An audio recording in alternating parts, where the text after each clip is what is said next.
this is it. I mean, winning this time was very important because if the Republicans didn't win the way they did, then Democrats would enshrine all of this stuff and you'd never have a Republican win again.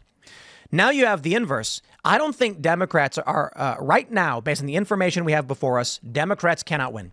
That's it. Hopefully. That being said, they could change, and they probably will.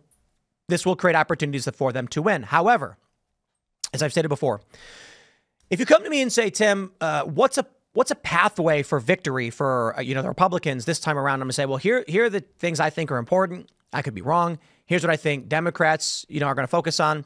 Here's how you win. If you come to me right now and say, Tim, can you formulate a plan for Democrats to win in 2028? I'm going to say no. Normally, I'd say, okay, here's a normal scenario. Democrats need to stop pandering to fringe groups. They need to adopt an authentic identity. They're going to need to actually look at what's popular in this country based on polling and adopt those policies. The Democrat Party will have to adapt.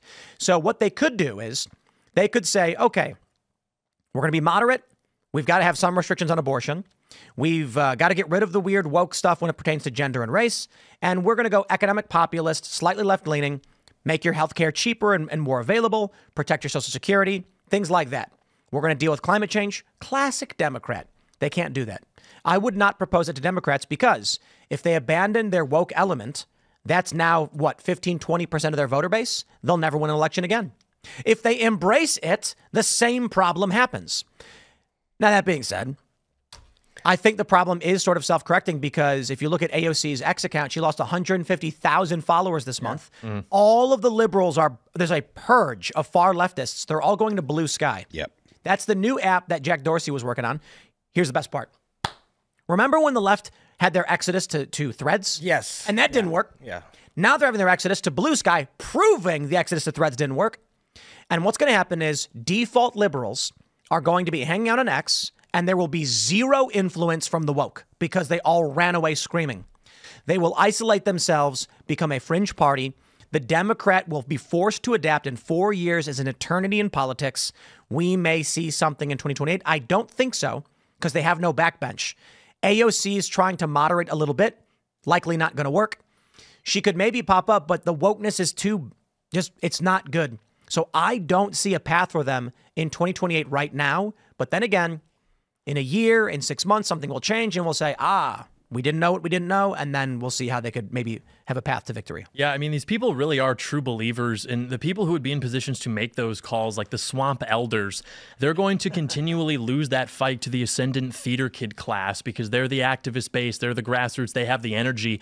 And they view all of this just to be a vindication of what they believe, which is that, well, we actually are secretly controlled by a white supremacist state, which is why Trump is back in. So we really actually just need to dig our heels in even deeper. And I think they just think it's a numbers game where it's like, okay, we let in 10 million people. We just have to get in the position to amnesty one more time, and then we're good, and it's over. And we're losing 2.5 million baby boomers every year. Something like that. Those are our most reliable voters. I mean, Trump won in 2016 by 80,000. I don't know what the exact number is in 24. There's a lot more, but I mean, what's that look like? Anytime we talk about immigration, I'm compelled to bring this up.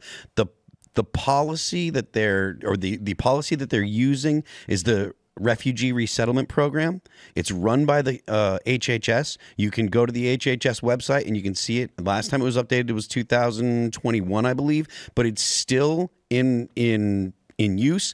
That is so the argument that they're moving people from the border to purple states in order to turn them blue, that's the goal, and they're doing it on the taxpayer dime. That is all true. You can go to the Department of Health and Human Services website and you can see the policy itself. Like I said, it's called the Refugee Resettlement Program. So whenever they say, oh, well, people are here for asylum, they want people to come and claim asylum so they can use the Refugee Resettlement Program to move them around. Yeah. Like it's not just, oh, they're coming in illegally. They want people to come in and all they have to do is say, I'm looking for asylum. And it doesn't matter if if they're actually legitimate, which is why they accept anybody from any country, even though an asylum seeker is supposed to stop at the first safe country that they get to. Every single person that comes through Mexico that says, I want to seek asylum, they should have stopped in Mexico because Mexico is a safe country. So they absolutely are lying about who is coming and what they're doing.